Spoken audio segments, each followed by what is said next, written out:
Halo pemirsa, bolo-bolo semuanya. Salam petani sulur atas, petani sulur ngedul merayap di dinding, di pohon. Ayo yang punya cabai jamu mana? Ini punya saya review, namanya cabai Jawa. Jenisnya hibrida. Ciri-cirinya daunnya yang lebar, calon buahnya yang kecil sedikit memanjang, tahan terhadap suhu-suhu ekstrim. Contohnya seperti cuaca penghujan masih tetap ngedul, musim panas pun semakin oke.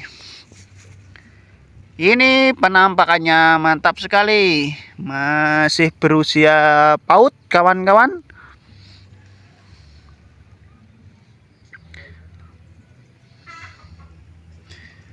Nih bolo, mantap kali. Ini sangat subur sekali. Nih lebar sekali nih, batang sama daunnya kokoh, lebar sekali.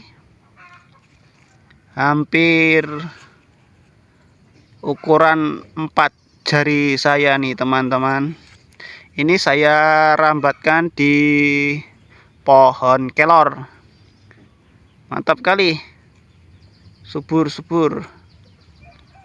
Salam sukses, salam petani sulur atas.